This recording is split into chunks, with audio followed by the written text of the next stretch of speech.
Podcast Answer Man, episode number 280. Entertaining, educational, and encouraging content that makes a difference. This is GSPN.TV. Join the community.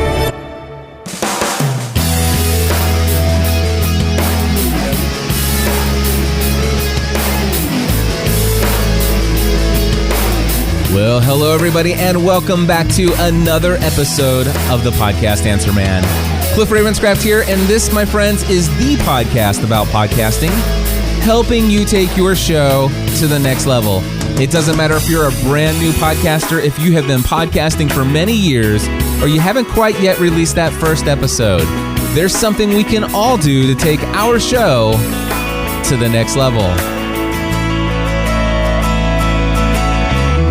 Speaking about taking things to the next level, I'm going to tell you about something personally that I'm taking to the next level in just a moment. But before I do, I want to start the show today by giving you a great understanding of what's going to be covered in this 280th episode of Podcast Answer Man, because I want to make sure that you can make an informed decision on whether or not this is the show for you to listen to. So I am going to talk a little bit about my own personal journey of something I'm taking to the next level in just a moment.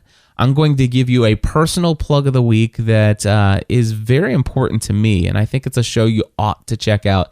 And so if you don't stick out for the whole episode, at least stay through the personal plug of the week. Today I'm going to answer a minimum of 3 questions and maybe get to a fourth. Some of the questions we're going to cover is, if you're going to create a podcast, should it have the same name or branding as your blog or existing website that you have? We're going to take a question about FeedBurner and whether or not to use the SmartCast option or let it pull the information from your PowerPress plugin if you have it. We're going to take a question about the author tag in FeedBurner, pulling something weird from Blogger and wondering, is it possible to change what the author says in iTunes? We'll talk about that. Also, the fourth question we may get to, depending on how long I go on talking about these other things, is a question that came in from somebody who had been creating a podcast and they did it for 2 years. Not one single piece of interaction from their audience, regardless of how much they begged, and wondered if I had any advice. Now, we'll talk a lot about that one, I'm sure, if I get to it. I certainly hope I do. I want to tell you about an event that I'm going to be speaking out next April. I will have a social media segment with Eric J. Fisher. He and I are going to talk about these new Facebook skills endorsements that are happening in LinkedIn and how you might be able to optimize that to where you get some great social proof around some of the things that you do best. So if any of that sounds interesting to you, I encourage you to stick around for the entire show.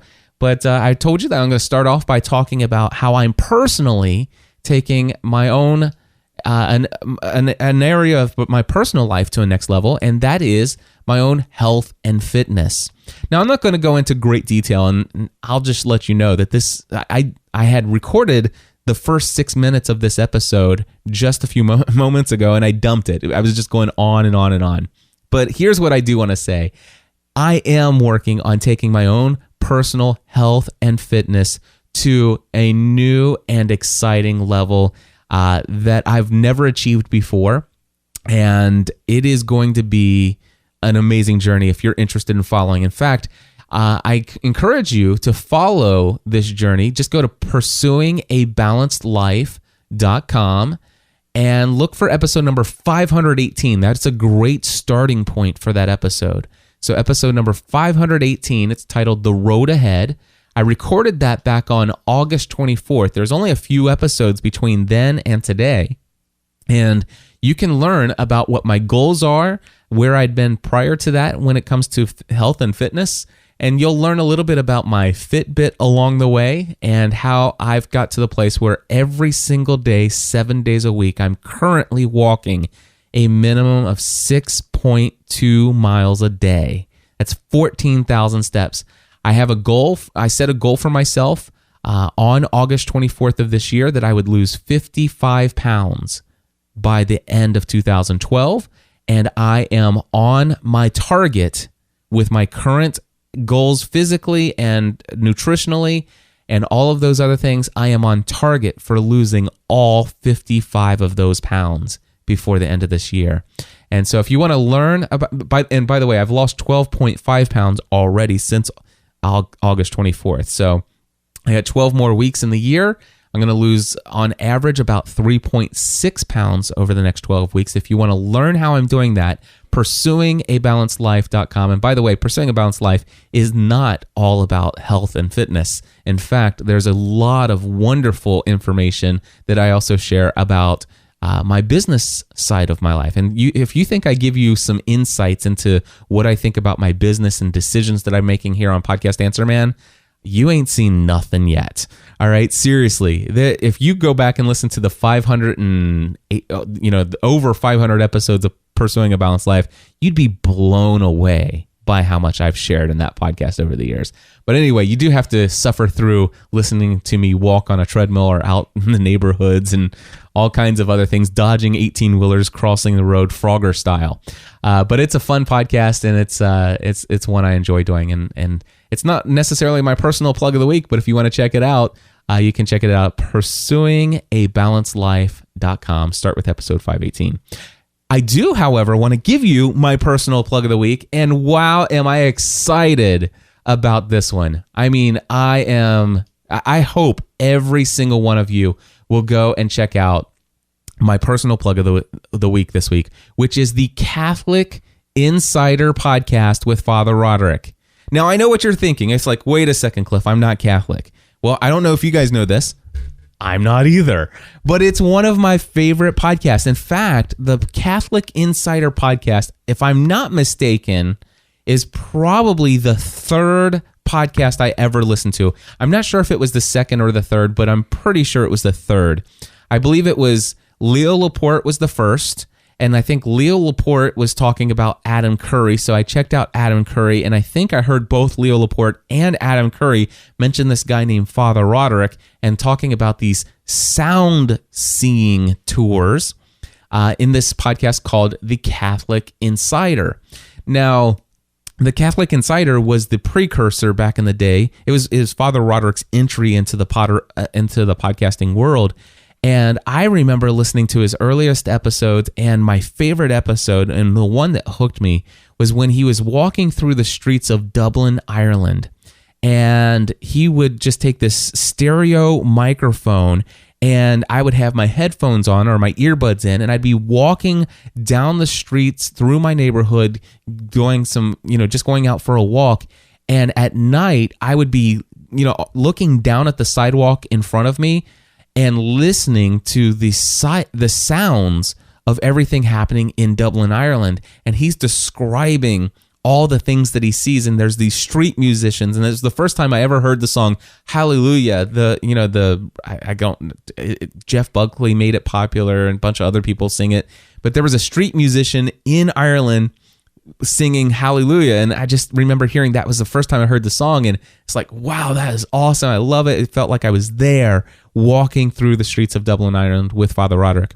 Well, my friends, today I want to tell you that the Catholic Insider has some exciting things going on. Father Roderick just got back from a 15-day trip to China, and he recorded a lot of content while he was there, and he has just set out on a journey of sharing his audio recordings from his adventures in China. He's releasing one podcast a day every day of these Soundseeing tours. And the first episode, which by the way is ICH 001, starts out with Beijing, China, and he's walking through the markets in Beijing. And I got almost a 2-minute audio clip that I want to play for you. If you do not have your headphones on right now or earbuds in, I want to strongly encourage you to pause this recording, plug in your earbuds, plug in some headphones,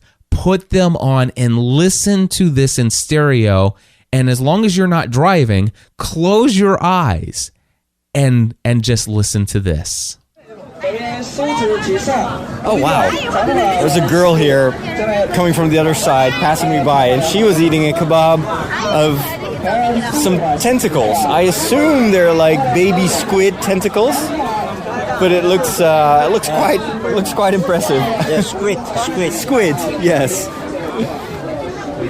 One of the members of our group is, oh wow, look at that kebab. Huge scorpions, 2 big black scorpions. These look fried, actually. I don't see them eat. And there are other live scorpions as well. Oh, look at their tails. They're just all twirling. Oh, that looks gross. So gross. Yummy. And what are these? This is also some kind... Oh my goodness! Seahorses. No, they're not seahorses. No, that is little birds, I think. Birds. Oh, it's birds. They look like seahorses. And that, what is that? Is that bugs? Silkworm. Yes. Okay. Oh my goodness, yes. Yes, I can see them now. I can see their little tentacles. Very nice, he says. These are actually bugs, big fat bugs that they, again, put on a stick and just roasted them. All right, so there you go. That is a little sample from the first episode of Father Roderick's trip to China. He also goes to Tiananmen Square, the Forbidden City. I hope that he's got something from the Great Wall of China. I don't know. I'm just looking forward to this, and I just love hearing the people talking in the background, the rustle. I really I fell in love with Father Roderick's Soundseeing tours way back in 2005, and The Catholic Insider is just a great podcast. I encourage you to check it out. Even if you're not Catholic, I guarantee you it is a very entertaining and interesting show. CatholicInsider.com. I encourage you to look for ICH001, that episode, and move forward from there if you're interested. Of course, if you like the show, make sure that you let Father Roderick know that you heard about him from the podcast Answer Man. All right, we are ready to turn things over to the section where we start to answer your questions. The first question this week comes in from, I believe it's Rod. But anyway, we're going to go ahead and play this question right here for you. Hi, my name is Roz Slaughter. This is a question for starting a new podcast. Is it important to have your name of your new podcast match the name of your current blog or website?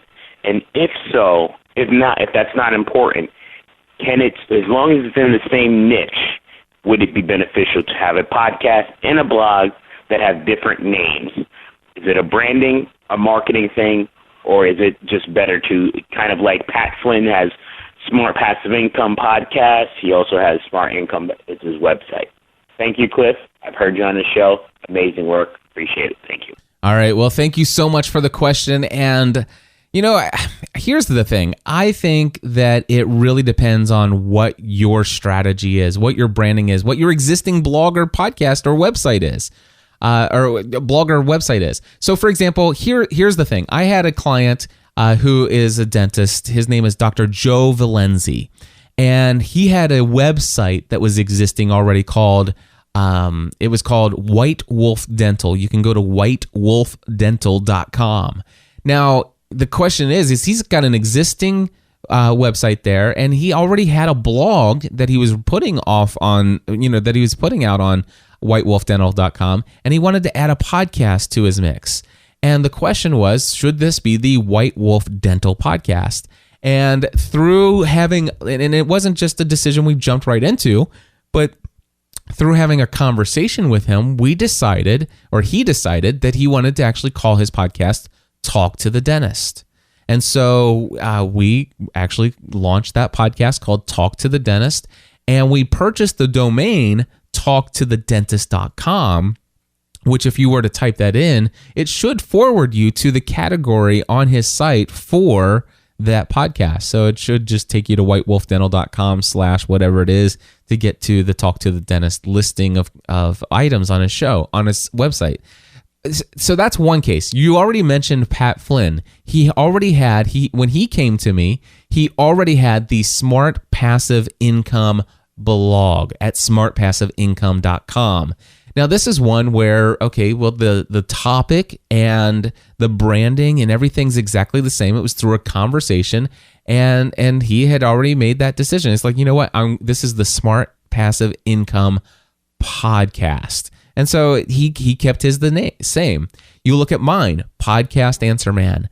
Now, I will tell you, when I started Podcast Answer Man, my existing website was gspn.tv. And I did start Podcast Answer Man as its own show with its own name, with its own brand.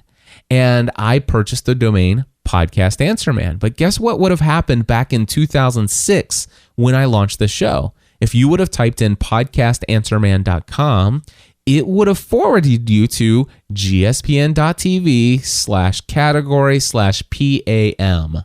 And it would have listed out all the episodes there. Now, over time, I realized that, hey, you know what? Things are starting to really take off here.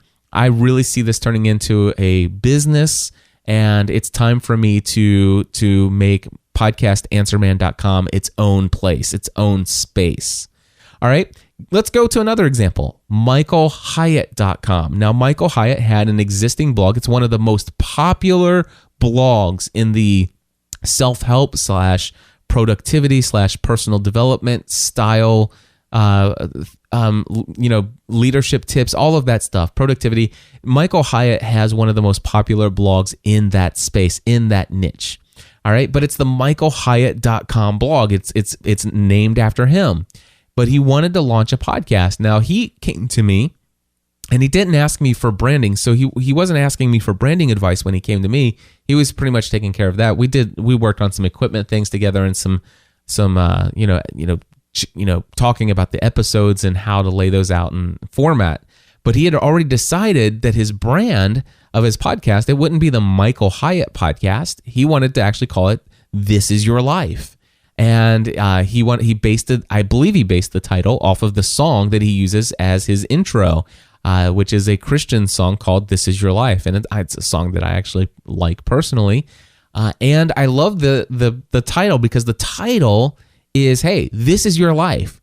Take control. This is what it communicates to me. And this isn't even coming from Michael Hyatt. And I know Michael listens to this podcast. So, Michael, I'm going to tell you right now, this is what I think of when I hear "This is your life." This is your life, and you need to take control of it. This podcast is going to be.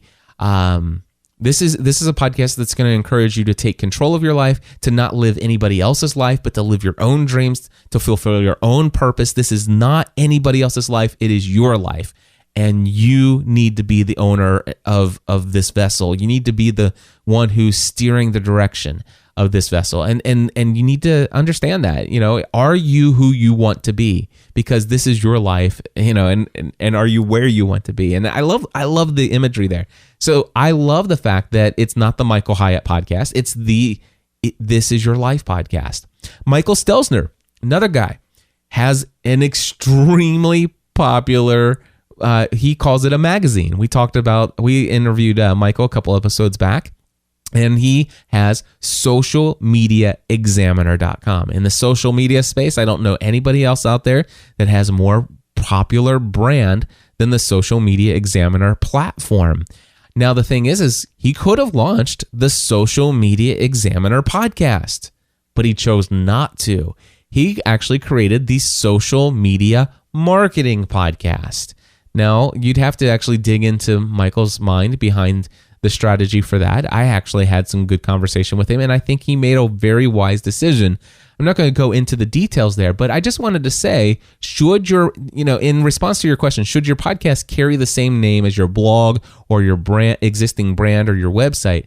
It's completely up to you, and I can't answer that individually. And in fact, when a client comes to me and asks me what should they do, I never really answer the question for you. I just ask them questions. I give them some thoughts and some examples of other people and what maybe some of the motivations were.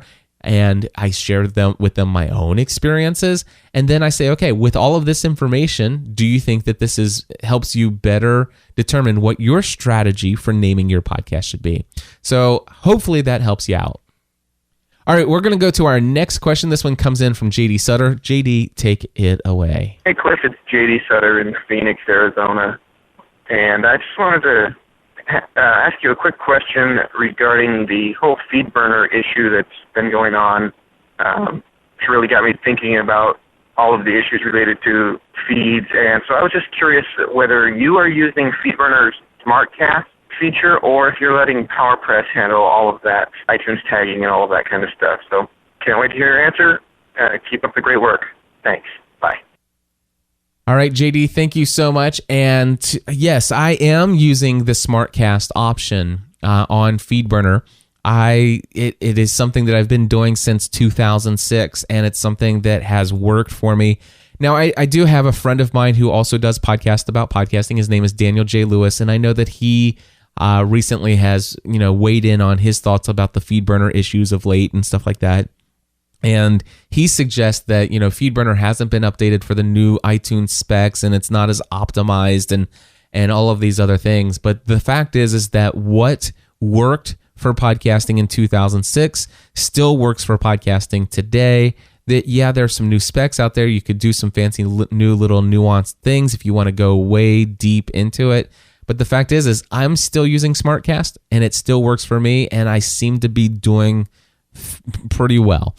So I mean, and by the way, all of my clients, all of my students, all of my listeners that have followed all of the suggestions that I have, especially those who have gone through my WordPress for Podcasters tutorial series, they all set it up through SmartCast, and it's working for them. And I'm actually helping some of the most successful podcasters that are in the space. The people typically just in most every category in iTunes, in the top 10 of all podcasts in all categories, at least 4 or 5 or 6 of those people are people who are my clients or students for my Podcasting A to Z course. And by the way, I happen to know that they're all using SmartCast as well, and it's working. Do they have all the new iTunes specs that allows you to do some basic? Yeah, the fact is the most important stuff is there. Here's the deal: create amazing content that people want to subscribe to, that they consistently download every week, that they're constantly saying, wow, not only is this so valuable for me, I've got to tell other people about it.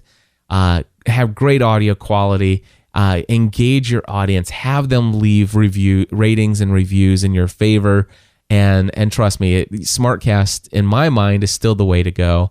And that way, it just is. So to answer your question, yes, I use the SmartCast option. All right, another question related to FeedBurner, and it is Brian. Brian, take it away, my friend. Hi, Cliff. My name is Brian Herbert, and I'm calling you from Indianapolis, Indiana. And I have a podcast about autograph collecting that I've been doing for a while. It's the Indie Autographs Podcast. I am getting ready to start a couple other podcasts, but I have a technical question. I've done things the way that you recommend. I submit my URLs feed into FeedBurner, and then I submitted FeedBurner into iTunes. Everything appears to be functioning just fine. New episodes flow to iTunes just fine. But the one question that I have is when I go to the iTunes entry for the Indie Autographs Podcast, it says under the author, no reply at blogger.com. And I don't recall where I would have entered this information or where I should have entered information that would have changed this to say, Indie Autographs or give our email address or something like that. I'd like to fix this somehow, but I'm just not 100% sure where I do that. I've tried to fix in FeedBurner, figure out where I would go to fix this there, and I can't seem to find a way to modify those original settings since I first set up that feed. So I'm hoping that you can give me a handle on where I can get that changed.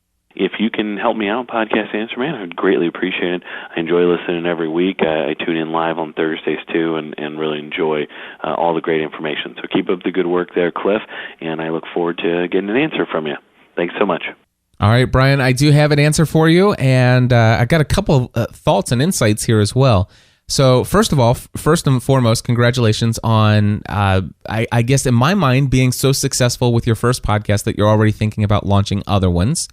And it's so funny how this actually ties directly into the last question. And I did not plan it that way, but it just works out perfectly. So what's going on is you're taking an original blogger feed, an RSS feed from a blogger blog, and you're sending that through to FeedBurner. And because you're not using the SmartCast functionality of FeedBurner, it's just passing through information that's coming from the raw feed from Blogger into iTunes. And what FeedBurner's SmartCast functionality does is it allows you to say, forget what the original feed says about these tags, and instead put this information there. And so that's what FeedBurner does. It takes an original feed and modifies it and optimizes it for use for podcasting, specifically making sure that iTunes gets those appropriate tags in the appropriate places.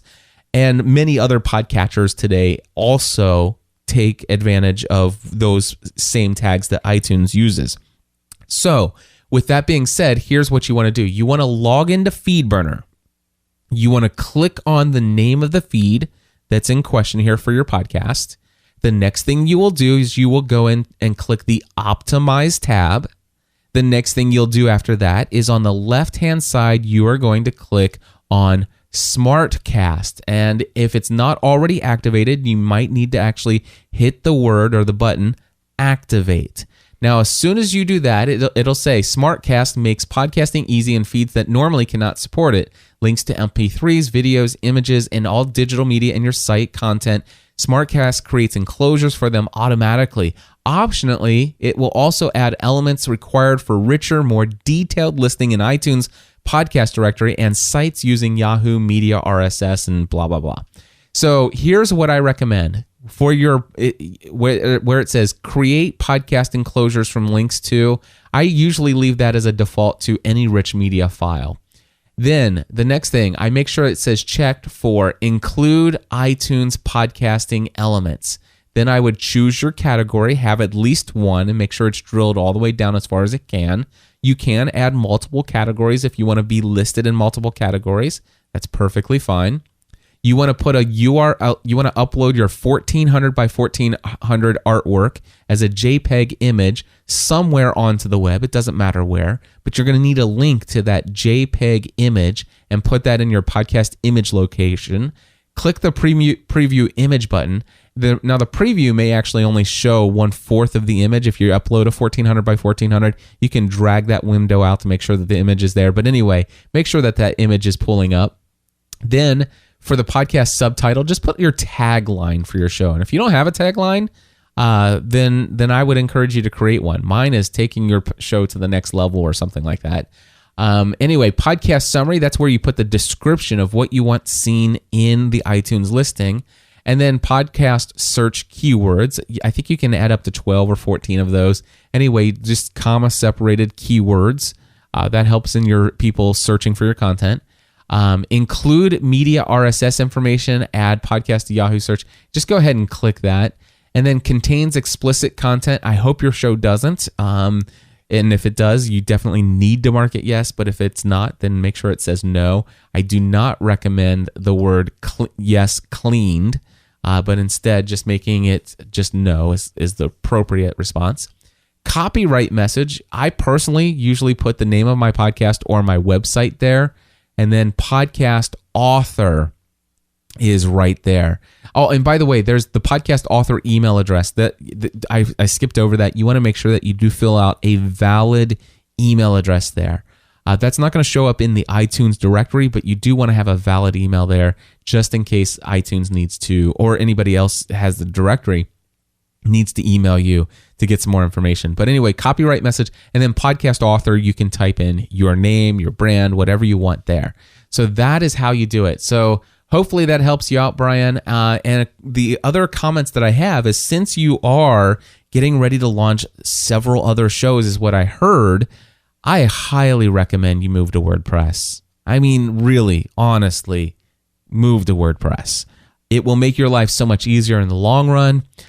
It will be a pain for you right up front because you're probably so used to the way you're doing it. It'll take a little bit of work to get under the new way. But for people who are starting out from scratch and this is the first time they're doing any of this stuff, WordPress is pretty easy to pick up, especially if you get my product called WordPress for Podcasters. It is the most popular product that I sell right next to my Adobe Audition tutorial. And if you go over to podcastanswerman.com/products, or you just go to podcastanswerman.com and click on the products tab at the top, then you can actually see WordPress for Podcasters. And I highly encourage people to go through that. It walks you through step by step on how to set up a hosting account. It walks you through how to install WordPress, how to configure it for podcasting, how to take how to configure the categories, how to configure the things called permalinks. What are permalinks? It'll tell you how to add media enclosures. It'll show you how to install PowerPress plugin for podcasting. It'll show you how to configure your audio player, every single bit of that, and then take your RSS feed. Shows you step by step how to set up your FeedBurner feed and submit it to all the directories out there. So I highly encourage you to check out WordPress for Podcasters. Just go over to podcastanswerman.com and click on the products tab. All right, so it looks like I do have time for this question. And then we will move on into our social media segment. But before I get into the question, I do just want to quickly mention real fast here that on April 7th through the 9th, I will be speaking at a conference in San Diego, California. Just want to go ahead and have you guys put that on your schedule, on your calendar. If you want to come see me speak there, I know for a fact I'll be giving a speech, a talk there about podcasting at Social Media Marketing World. Now, this is, it is a full-blown conference, and it is something that I will not only be doing, I think, my own standalone session, but I think I'm going to be moderating a panel with people like Pat Flynn and some other very popular podcasters out there. So it's going to be a great time. It's going to be in San Diego. I think I'm going to bring my entire family out to San Diego next April, and so I'm looking forward to it. I highly encourage you to consider coming out to Social Media Marketing World. I do have an affiliate link on my website. If you go to podcastanswerman.com, you'll see a little promotion in the sidebar somewhere that says Social Media Marketing World, and it'll have a little picture of me in a circle. Just click that. Or if you want to go directly and use my affiliate code to sign up, it's podcastanswerman.com/San Diego. All right, so podcastanswerman.com/San Diego. All right, moving forward, it is time to take this fourth call that came in. And this is, by the way, this came in back in December of 2011. The podcast is no longer active today. But I did want to go ahead and address this because I thought it was a topic that should be addressed here. So here is Jadon with his question about having zero interaction with his audience. This question is for the Podcast Answer Man. This is the Tech Prophet Jadon from Technoenthusiast.com, Seattle's premier geek podcast network. We've been doing podcasts for over 2 years, and we're coming up on our 100th episode of our main podcast. We love doing it, but the problem is we have gotten zero feedback, literally nothing. Our subscribers also haven't gone up since the beginning, but that's not the main issue. The interaction with the listeners is. We've tried everything from different podcasts, shorter podcasts, longer podcasts, different podcast branding, better equipment, guest hosts.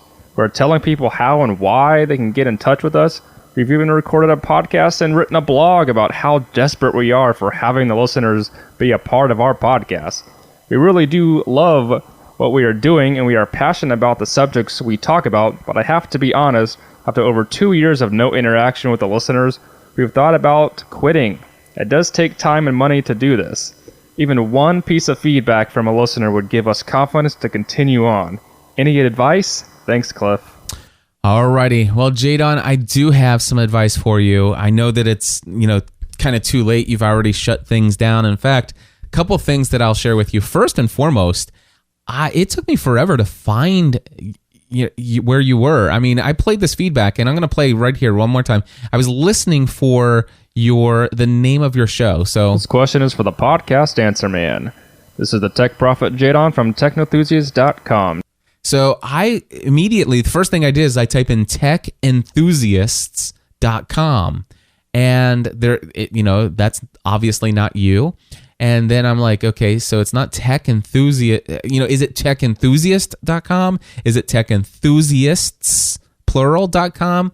Is it techno? And here's the deal. I have a chat room full of people, and I played your feedback several times, and it took the entire chat room and Google to even find out that it's actually technothusiasts.com, or I can't even remember if it was the plural or this singular version now. But anyway, it took a long time, and of course then it referred us to another website that it looks like you were in the process of maybe rebranding and things like that. But I have some feedback for you. I mean, it's hard for me to think about 2 years and not a single piece of feedback. But there are a couple things that you mentioned. Of course, first and foremost, when I think of feedback, I wonder if you're just saying, people wouldn't call our voicemail feedback hotline. I mean, did you ever receive an email? Did you ever receive an iTunes review? And that's something I didn't even think to search before I got on here. Matter of fact, I wonder if anybody could, in our chat room, would you be willing to look up and see if Technothusiast is still in iTunes? And if so, provide me a link in the chat room, and I'll pull up and see if there's any feedback there. Because after 2 years, even if you're the lowest of the low as far as the quality of everything, there's got to be some kind of feedback after 2 years. All right. But here, the first thing is, and actually I'm looking at my chat room right now, and Stephanie Weeks says, desperation does not bring feedback. And that was the first piece of advice that I even wrote down in my notes. You mentioned how, we did a blog post, we did a podcast episode about how desperate we are. And that, one of the things that I really believe is important is to come to a podcast with a sense of confidence. Now, not manufactured confidence, but certainly a level of confidence that you feel comfortable in your own skin, that you're comfortable with who you are. And so one of the recommendations is not to actually go out and say and beg people. Don't beg people. Matter of fact, it's one of the reasons why, and I get a little bit of harsh pushback from some people because some of my friends actually do this. But I recommend highly against this idea of bribing people to leave you feedback. Hey, if here's what we want you to do. We want you to call the voicemail feedback hotline, and we're going to pick one of the people who call in this week, and we're going to send you a $50 gift certificate to such and such. So, I don't know. I that just doesn't go over too well for me. It seems like, well, my show's not good enough in and of itself for you to do anything. Now, I do have thank you to Father Roderick, who actually is here. He says US Link has no ratings, and certainly it doesn't. And I actually have some feelings on why that might be. And it goes to a couple other things. And one is, I just want to, there are a couple things. Number one, first and foremost, the name of your show is Tech Enthusiasts, or Techno-Thusiasts. All right. Now, when I think techno-enthusiast, I'm thinking, wow, this is going to be a narrowly niched podcast that are people who are enthusiasts about techno music. That's my first thought. And so immediately, if I am searching for things in iTunes and I see a show called Techno-Thusiasts, and if I am not interested at all in techno music, I'm not even going to listen to your show. If I am interested in listening to your show and find out that it's not about techno music, I'm not going to continue listening to your show. So first and foremost, and here's the other thing is, even if you're going for the tech element, and I was able to eventually find your stuff here, even if you're going towards the tech podcasting, having a general tech show today is extremely difficult to get traction. It is an extremely crowded market. You'd be better off focusing and limiting yourself to a more narrow niche audience within the tech community, such as, narrowing it down to iOS, narrowing it down to Apple computers, narrowing it down to Android devices, narrowing it down to something. And the question, and it's like, yeah, but we're really passionate about all of these things. Well, the fact is you can actually narrow it down to a specific niche topic, and you can always talk about more broad things within your show. I mean, Podcast Answer Man is about podcasting. It's an extremely narrow niche inside of technology.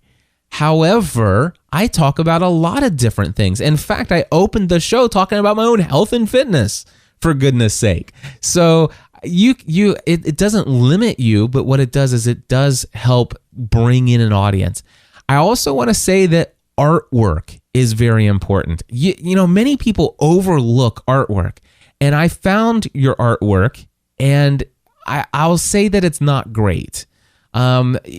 You have basically two cropped images of you and your co-host, and you have a little wavy sign of techno-enthusiast in there in text, and it's green, and it just... My recommendation if I would have gotten to this before you had ended your show would be a major rebranding effort, and I would have number one suggested that you get a more narrowly niched focused audience, change the name of your show that enhances the fact that you're focused on this niche, and then I would say your artwork, spend $100 on professional artwork. Or go to Fiverr.com, Fiverr.com, and find 5 different people that offer graphic artwork on there for $5, and ask all 5 of them independently to create you a new logo and new artwork for your show for $5. It'll end up costing you $25. You take the best out of the 5. I mean, there's a tip for you. So have an amazing bit of artwork. But then, my friends, outside of all of that, your audio quality. Now, here's the deal. Your show by this time, as I'm recording October 11th, 2012, the show's already shut down. You don't produce your show anymore. Not only that, your most recent episodes are all offline. It took us forever in the chat room to kind of track down an episode where we could actually still listen to it live online. And it was episode 24. I wanted to see if we could find, episode 80, episode 50, something like that. So you're into your second year, but still 24 weeks into your show. This is what I heard. This is episode 24. Techno-Enthusiast is a proud member of the Tech Podcast Network. If it's tech, it's here. Listen to other great tech podcasts at www.techpodcasts.com. Okay, so there you go. I want to tell you right there, if I listened to your podcast, I would not listen to it. Oh, and by the way, they're in the chat room. Here's what this is just real honest feedback. In the chat room, somebody said that they did find episode 55, and they says you don't want to listen to episode 55. And so I'm telling you, I mean, if there's no feedback, there's nothing coming, then there's got to be something else happening here. So it's the niche audience, it's the artwork, it's a little bit of all of these things. But here, I mean, I can tell you right now, if I click this, Techno-Enthusiast is a proud member of the Tech Podcast Network. As soon as I hear that, and I'm talking 5 seconds, I've stopped listening to your show, and I will not subscribe. I'll do it one more time. Matter of fact, I accidentally hit a button here. One more time. Techno-Enthusiast is a proud member of the Tech Podcast Network. If it's tech, it's here. Listen to other great tech podcasts at www.techpodcasts.com. Now, I'm going to go ahead and play a little bit more of this episode because the actual episode's not as terrible as the intro, but you're not going to get a listener past the intro. Nobody's going to listen to your intro and listen to the music and then get to this place. But even when you do, when you get to this place, the audio quality's not great. That is the name of the device that we have been talking about. You're talking about the iPad when it first released. Tablet. Yeah, the tab. The rumors of the tablet. The rumors have ran wild for a while. It's been kept the lid tight on it. What really going to happen with this thing? We didn't even know 100% if it was going to even happen. But this past Wednesday, it did happen. That's all he talked about. Was the iPad. There was no other announcements there. Okay. So that's what it was for. Was strictly the Apple iPad. And so there you go. You're a general technology show. Your intro is it's one of the worst intros I think I've ever heard, when it's the popping of the P's, a very bad, very low, highly super overcompressed audio, and that being the beginning of the show. And then I hear two guys way off of the microphone, and it sounds like this. Yeah, so that iPad and stuff, and it's this, and I don't know. I mean, they didn't really, there's this podcast in FeedBurner. I saw something about FeedBurner the other day, and I don't know. Maybe FeedBurner might stay. I don't know. I hope it doesn't go anywhere. I mean, I don't know. What do you think? So obviously that's not how I do Podcast Answer Man. I come here. I'm up on the microphone. I could make my show sound like I'm sitting, in the kitchen, doing, with the microphone over by the refrigerator, and I'm at the kitchen table. But I think we've answered why your show didn't go. So here's the deal.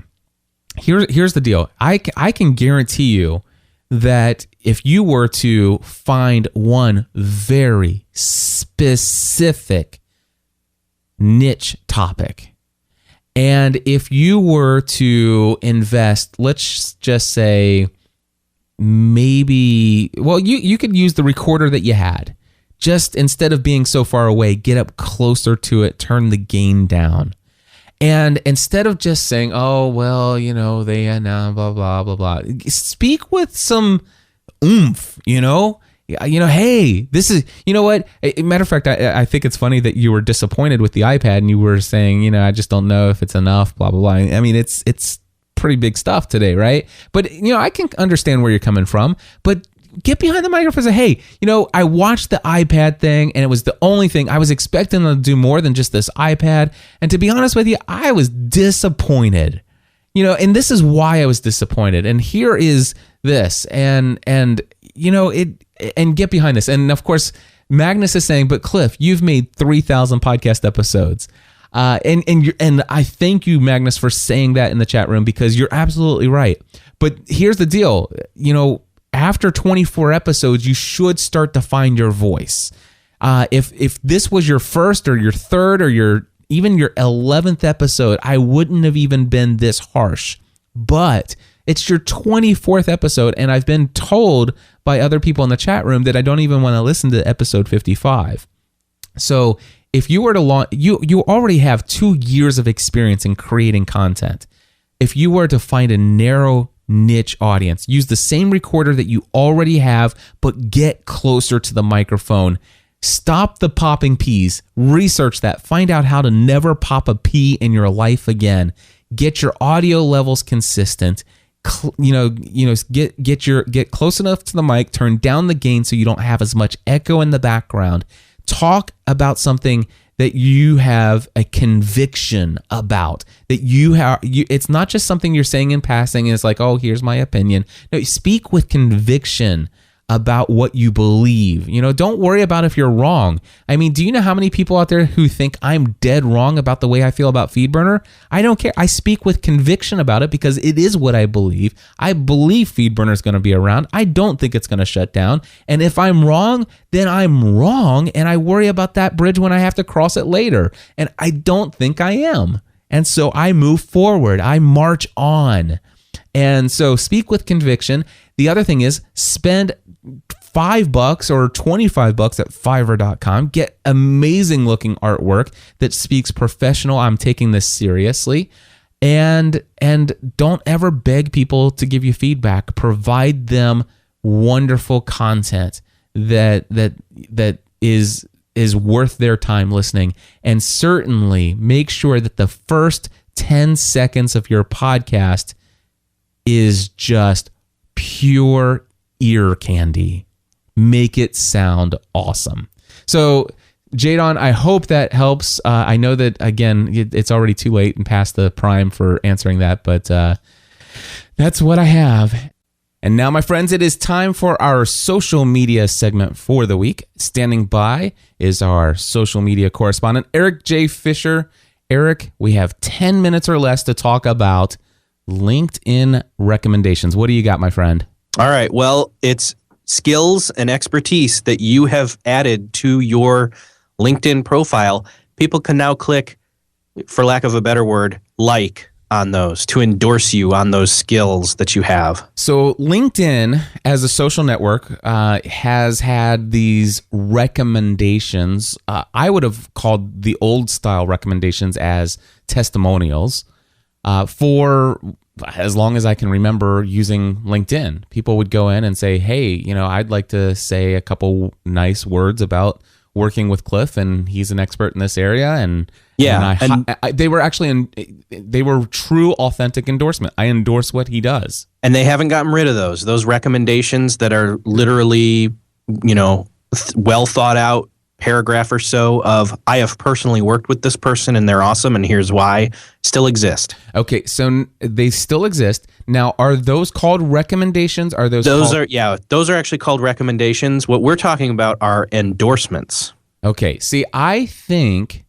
that this, I totally, okay, well, first of all, tell me what these endorsements are, because I just noticed it probably about a month ago, or maybe even a little less. Yeah, it's been a couple weeks. What is LinkedIn endorsements? Okay. So, for example, if you were to go to my profile, which is linkedin.com/in/Eric with a K, J, Fisher, you scroll down and you see skills and expertise under my positions below that. And you see, like, for example, public speaking, social networking, social media, writing, social media marketing, etc. You see all these, and you can go up, you can add up to 50 skills or expertise areas for yourself. Up to 50. And so when you log into your profile one day, it all of a sudden said, hey, Cliff, tell us, give us some tags or keywords of skills that you have. And I gave it a whole long list of things, because I have, varying things that I do. But I certainly came up with creative, terms that would be very easily recognizable and that I would love to be, quote unquote, endorsed for. So I, like many people, went in and listed probably about 20 or 30 of these things. I'd assume you did the same thing? Yes. All right. And originally I had, maybe 15 to 20. Right. But now you can add up to 50, and people can now confirm that you know about or are knowledgeable or are an expert in whatever those tags are. Right. So one of the things that I noticed is that it wasn't that I was browsing LinkedIn and I found this. LinkedIn sent me an email saying, hey, you've been endorsed by so-and-so. Take that back. Somebody else. So I guess LinkedIn this is how it went. LinkedIn one day asked me give me some keywords of skills that you have that other people would recognize, help more completely fill out your profile.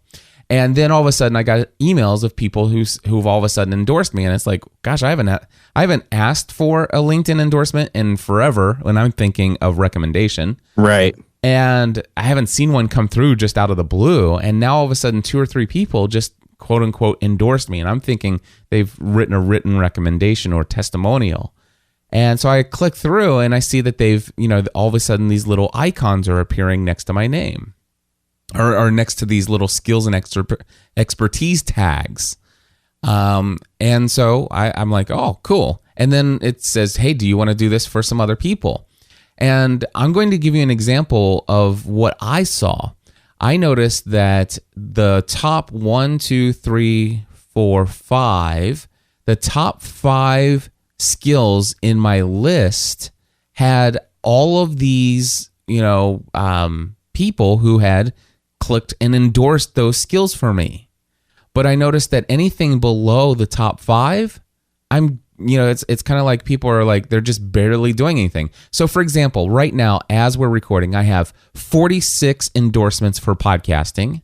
I have 20 endorsements for WordPress, 16 endorsements for social media, 12 endorsements for public speaking, 10 for web design, 6 for blogging. And here's what the 2 lowest ones, and here's what I think it should be: podcasting first, and then the second lowest one on my list, community building. Right. That should be number 2 in my list. And then number 3 should be small business. Or building a business or something business related. But I see my skills as being podcasting, community building, and small business or entrepreneurship or whatever you want to call it. Those are really the 3 big, gigantic skills. But they've got web design and stuff like that. So, Eric, why do you think this is? I have an idea. But okay, share your thoughts. My theory as to why this is working this way, because again, I'm not a public speaker first and foremost, although that and social networking are the 2 top ones for me. I think what is happening, and I've experienced this, is you rarely log into LinkedIn, but I've logged into LinkedIn and it shows 4 people and it shows 4 topics or 4 skills or expertises for them. And if I just click endorse all, then all 4 of them go away. And what I'm thinking is it's pulling those top 4 things, potentially maybe what you first and foremost got endorsed for. So it's ranking them based on what you initially got selected for, even if it wasn't your priority. Yeah. And here's the deal. I originally had 25 different skills. And all of a sudden, I noticed that in my profile, if somebody was to pull up my LinkedIn profile, there were some pretty important skills that had nothing. Nobody would endorse them. Right. They weren't endorsed because they were never high enough on the list. And these are things that I think are things I want to be known for more than anything else. So I started cleaning out, and so I've dropped down to 1, 2, 3, 4, 5, 6, 7. I think I have 8 skills listed on my page. And in fact, I'm going in right now. Here's the deal. I don't need to be known for WordPress. So I'm going to drop WordPress off of there. And I'm going to go in and I'm going to drop web design, and I'm going to drop blogging. And that way I want to get it to where the top 4 skills for me are podcasting, community building, small business, and social media, so that those will be the 4 that I have. And I think that's what I'm going to do. I think to take advantage of how they're ranking, and that way, when people do come along who don't understand how all this stuff works, and they are looking at LinkedIn to kind of get a feel for who I am and whether or not they might want to hire me based upon what they see on my profile, they see that, wow, Cliff says that his skills and expertise are these 4 main areas, and he's got lots of people who back that up.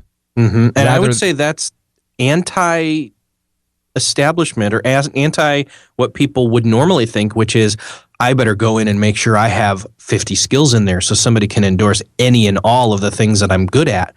But you're suggesting, which I think is the way I'm going to go, and I'm glad you said that, is highlight what you are a master in. Yes. Don't be known. I mean, be known for everything, sure, but be known as a master in certain things. Yep. So that's exactly it, and that's why I want podcasting, community building, small business, and social media. Those are the. You know what? I do like public speaking being on there. So I don't know. I'm gonna, after we're finished here, we got another minute and 15 seconds because I got a big show today. But that's what I'm gonna do. I'm gonna try to get this down to 5.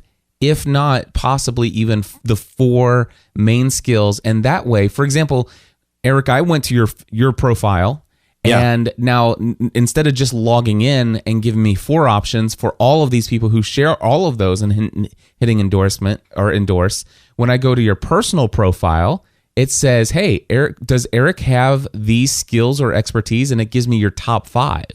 Oh, okay. And that's why there's 5 that are getting a lot. Mm-hmm. There's like 11 through 7 for those top 5 right now. Exactly. And past that point, they drop drastically. Exactly. And so that's what I'm thinking is that, social proof is what's at risk here.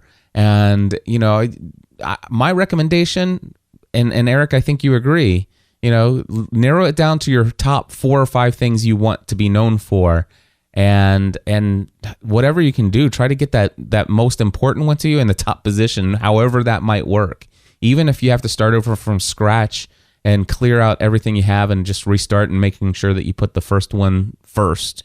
I would even say go in and or request people to just go for that one. Absolutely.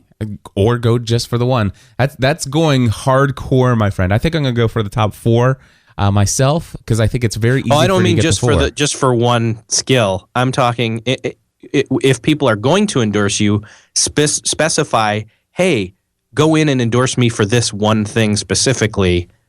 You can do the others if you want to, but if you've only got 5 there and they pick, say, for you it's podcasting, right? Podcasting is my number one, absolutely. So what I'm saying here, since we're out of time, is for Cliff, do this as a favor to Cliff to prove that we are right. This is not to endorse Cliff, although you should do that. I'm saying as a social media experiment on LinkedIn, I want to prove that if everybody goes to Cliff's profile on LinkedIn and only endorses podcasting on his profile, it will jump to the top spot automatically. Oh, yes, it does. Matter of fact, I can see that. But anyway, just because I do want people to endorse me, I don't want to try that. You can try that experiment on Eric, and Eric, you can tell him which one, because I do want. As soon as we're finished recording this segment right here, I am going to go in and knock it down to 4 or 5, and I would love to invite everyone who's listening to this to go to. I'm going to do the same. LinkedIn.com/in/Cliff Ravenscraft. Also, if you go to podcastanswerman.com, there is a social media link for LinkedIn. It'll take you to my profile. But there will only be 5 or less skills, and if you click on the link to my profile, it'll say, "Does Cliff have these skills or expertise?" It will have the only 5 in there, and if you click endorse, you'll be endorsing them all, and that's what I would actually ask that you do for me if you're interested in doing that. Hey, do the same for me. Okay. So forget our experiment. Forget what I said. Just endorse. I'm going to clean mine out. Endorse me that way too. Yeah, but only if you really want to. I'm not going to force anybody to do that. And only endorse people when you know that they have those skills. That's what this stuff is all about. But that's the point. We're making those skills the ones that people would know. Oh yeah, duh.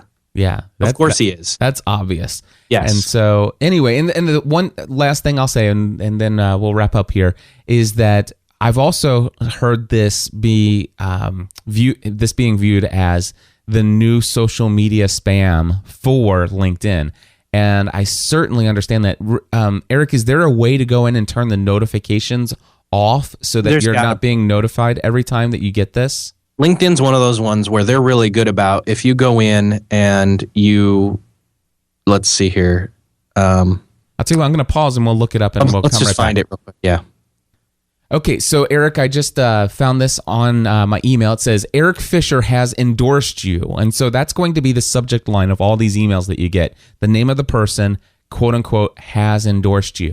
And then it actually shows a picture of you and it says, Cliff, I just endorsed you for your skills and expertise. Click here to see the endorsements. And then right below that, it says, you are receiving endorsement emails. And then there's one link right next to it, which is unsubscribe.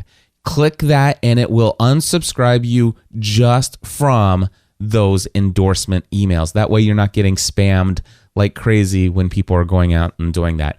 I personally am leaving it on because I kind of like the top of mind. Nice. I kind of like to see that people are out there actively building my social proof out there. And it's nice to see it and delete it. Yes, exactly.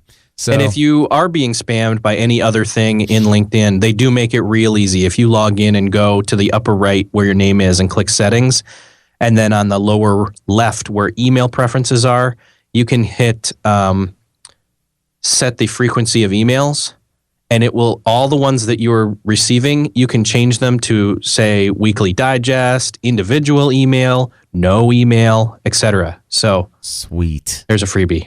Eric, my friend, thank you so much. I'm so glad we got to talk about this, as it is a relevant topic to building our social proof and what we're recognized and known for in the online social media space, specifically in the world of LinkedIn, something I want to get a little bit more involved in over the next year to 2 years. You're welcome. Glad I could help. All right, my friends, that is going to wrap it up for this episode of Podcast Answer Man. I do want to let you know that things are going great when it comes to the New Media Expo. I am finally wrapped up with that, although I think I might actually be creating one final panel for the podcasting track for New Media Expo. Hey, I hope to have some promo codes to give out for New Media Expo, maybe next week. I do want to let you know that I will be here next Thursday, October 18th. The week after that, I will not be here. I'm taking a week off, and I want to let you know ahead of time. And I will be in Georgia at the Speak It Forward conference, taking my speaking to the next level. I'll talk a little bit more about that next week. I want to say thank you to the person behind inboundinfocus.com. Inboundinfocus.com. I'm clicking on it now, and looks like it's one of my podcasting A to Z students who has signed up using my Bluehost hosting affiliate link. And of course, if you want to, you can go to podcastanswerman.com/hosting and learn more about my thoughts on website, podcast media hosting, and of course my Bluehost affiliate link is there. And of course, if you use that, I do get a very generous commission. And also, I want to say thank you to those of you who are buying equipment and gear and electronics of all sorts from B&H Photo. Just go to podcastanswerman.com, click on the B&H Photo image in the sidebar, and anything you purchase within 24 hours of hitting that link, I will also get a commission there as well. And finally, and certainly not any least in importance, is the Podcast Award nominations. That's right, the podcast nominations are still open until October 15th. So in the end of the day, October 15th, they shut things down. I'm trying to get as many of my GSPN.TV shows nominated, including Podcast Answer Man for the technology category. And if you would be willing to nominate some of our shows, I encourage you, please, today, don't wait. Go to gspn.tv/awards. gspn.tv/awards, and you can learn how you can nominate many of our gspn.tv shows for those awards. That is all I have for this week. Actually, no, it's not true. I have a lot more for this week, but that's all the time I have. I'm already over an hour. My goodness. I thank each and every one of you for being a part of this community. You just bless my world, and I'm thankful for you guys. If you have any comments on anything I shared today, feel free to go over to podcastanswerman.com/280. Leave me a comment in the show notes section. Anyway, God bless you all. Till next time, I encourage you to take everything you do to the next level.